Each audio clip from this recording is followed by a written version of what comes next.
చేసి మాకు మంచి గైడెన్స్ అండ్ మీ బ్లెస్సింగ్స్ అయితే ఇవ్వండి యూనివర్స్. ఓకే, ఫస్ట్ కార్డ్ చూద్దాం. Luck is on your side. Luck is on your side. అదృష్టం మీ వైపు ఉంది, ఇంకా మీ పంట పండింది అంతే. Okay, next A time for healing. ఇంకా ఫిజికల్గా, మెంటల్గా, ఎమోషనల్గా మీరు హీల్ అయ్యే సమయం అయితే వచ్చేసింది. ఓకే, నెక్స్ట్ ఏం చెప్తున్నారు universe? You and your loved ones are safe. మీరు ప్రేమించే వ్యక్తి సేఫ్గానే ఉన్నారు, సురక్షితంగా ఉన్నారు అనేసి యూనివర్స్ చెప్తున్నారు. And next card A personal issue reaches resolution.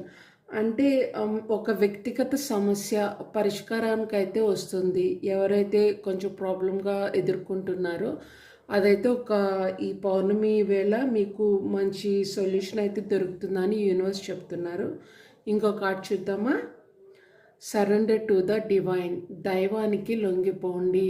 మీ సమస్య ఏదైనా విశ్వాన్ని నమ్మండి. యూనివర్స్ అదే చెప్తున్నారు. ఓకేనా యూనివర్స్, నాకు ఈ బాధ ఉంది, మీకు మీ మీదే వేస్తున్నా, మీకే అప్పగిస్తున్నా, నన్ను బ్లెస్ చేయండి యూనివర్స్ అని కోరుకోండి. యూనివర్స్ మనల్ని ప్రొటెక్ట్ చేస్తారు ఎల్లవేళలా, మీతో మాట్లాడతారు, మీకు సైన్ అనేది ఇస్తారు. ఓకేనా, ఏ రూపంలో అయినా.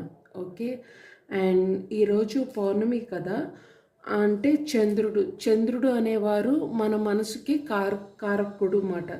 అంటే కొంచెం చూడండి, కొంతమంది ఎప్పుడు మానసికంగా బాధపడుతూ ఎప్పుడు మానసికంగా బరువును మోస్తూ ఉంటారు కదా, వాళ్ళకి ఇది అయితే యూజ్ అవుతుంది. ఈ పౌర్ణమి రోజు ఈవినింగ్ బాగా ఫుల్ మూన్ వస్తుంది కదా, పూర్తి చందమామ వచ్చినప్పుడు డాబాపైకి వెళ్ళి చంద్రుడికి ఒక నమస్కారం చేసుకొని కాసేపు ఆ వెన్నెల్లో మీరుంటే అది చలి వెచ్చగా ఉంటుంది. ఆ నీడలో కాసేపు నడవడం వల్ల, లేకపోతే అలా కూర్చోవడం వల్ల మీ మనసు అనేది కొంచెం స్థిమిత పడుతుంది. ఇది ట్రై చేసి చూడండి. ఓకేనా, ఎవరైతే కొంచెం మనసు ఎప్పుడు కకలా వికలంగా ఉంటుందో వాళ్ళు ఈ పౌర్ణమి రోజు ఇది ట్రై చేయండి. ఓకేనా,